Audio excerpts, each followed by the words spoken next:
Something remarkable has just unfolded in the depths of space.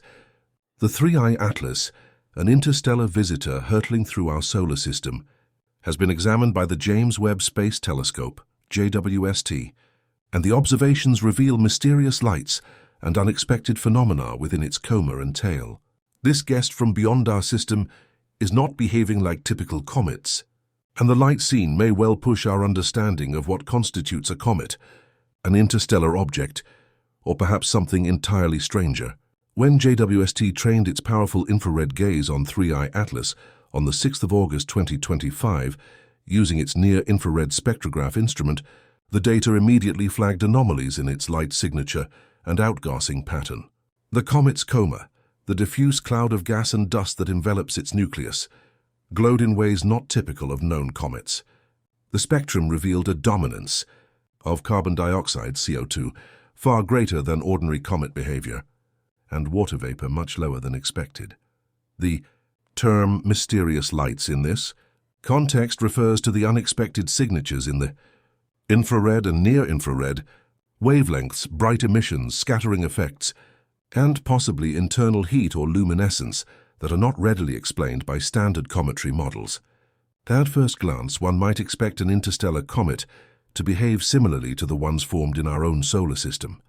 Ice sublimating under solar heating, dust and gas trailing off, a tail forming and brightening as it approaches the sun. But 3I Atlas is different in several key respects.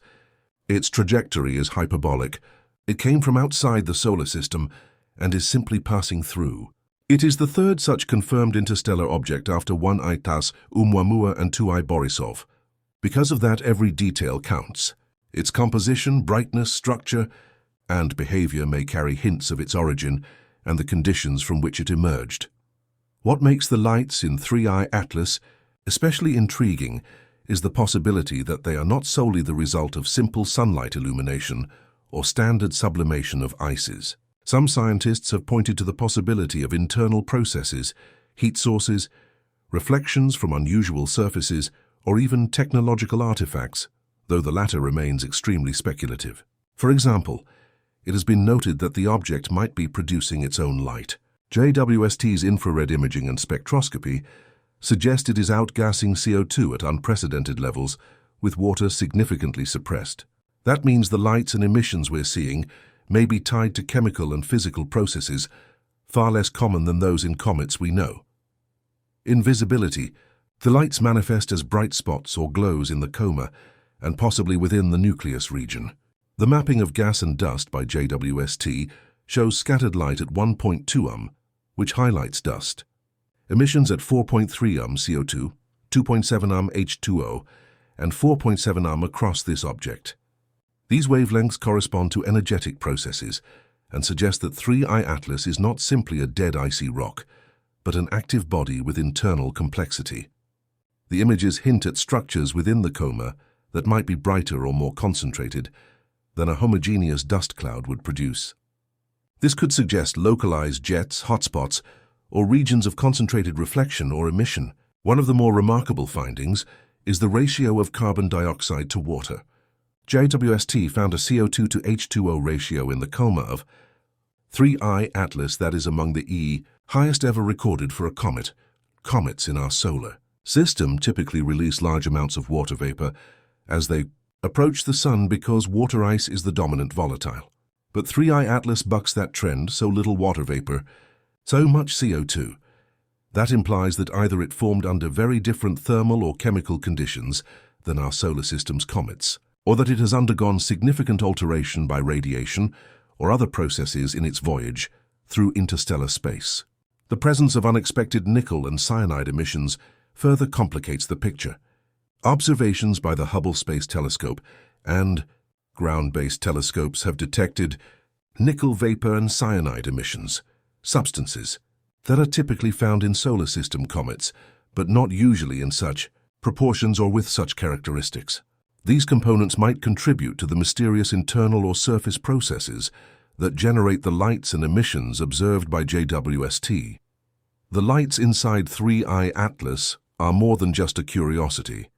They open a window into a realm of astrophysical inquiry that intersects composition, origin, interstellar travel, and possibly planetary system formation far beyond our own. If 3I Atlas formed around another star, in another protoplanetary disk, then its internal structure, chemistry, and behavior are records of that distant system, one we might never directly visit.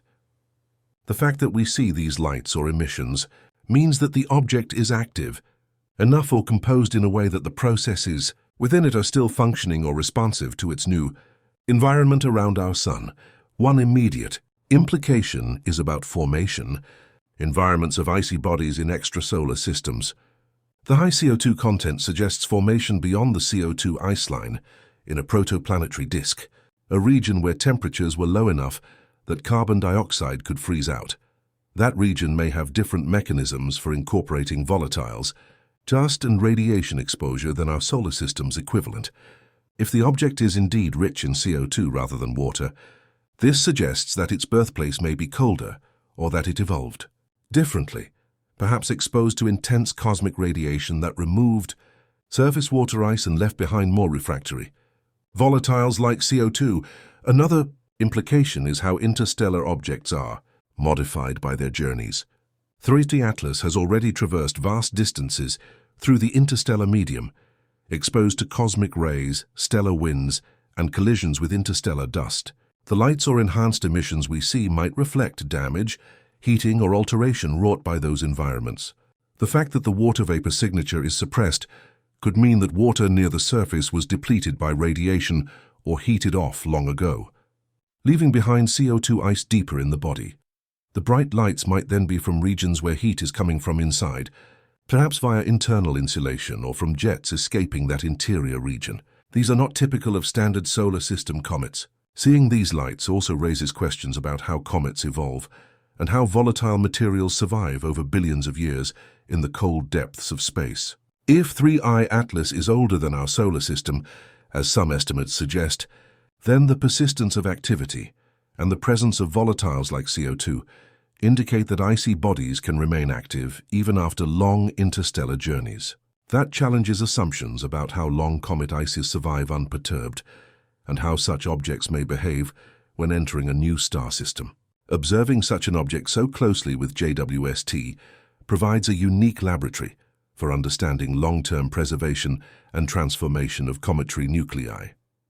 On a larger scale, the discovery prompts reflection on how many such interstellar objects might pass through our system undetected, and how many of them might be similarly odd or hold surprises. The lights inside 3I Atlas demonstrate that interstellar visitors might not simply be like solar system comets, but something extra. They might carry signatures of totally different formation conditions, evolution histories, and internal processes. That means our classification of comets and small bodies might need to widen. Perhaps the term comet itself may need modification in the interstellar context to include objects whose internal structure or composition defies the norms we know. The significance of this extends to planetary science and exoplanetary system formation as well. If the object did indeed form in a remote star system, its chemistry might represent the building blocks of planets in that system. The CO2-rich composition could hint at how volatile delivery in that system differed from the way water-rich comets delivered volatiles to the early Earth. The lights and emissions we see are the active signatures of those building blocks in motion, presenting a live narrative of extrasolar materials in transit. That means studying 3I Atlas gives clues about planetary systems across the galaxy and about how they might differ from our own. Moreover, the patterns of light and emission seen by JWST may inform us about internal structure, how porous or compact the nucleus is, how the dust and ice layers are arranged, and how heat flows through the material. If the lights are due to subsurface heating or jetting from interior reservoirs, then 3I Atlas may possess a layered interior or heat-retaining core that has survived long interstellar travel. That suggests that some small bodies are far more robust than our models assume. It also suggests the possibility that internal cavities, thermal gradients, and active surface areas may exist in objects beyond our system. For planetary defense and exploration, the observation underscores the need to treat interstellar objects as wild cards. While 3I Atlas poses no threat to Earth, its Perihelion is about 1.4 AU, and its closest approach about 1.88. The fact that it exhibits such unusual behavior means that interstellar visitors might arrive with unexpected compositions or activity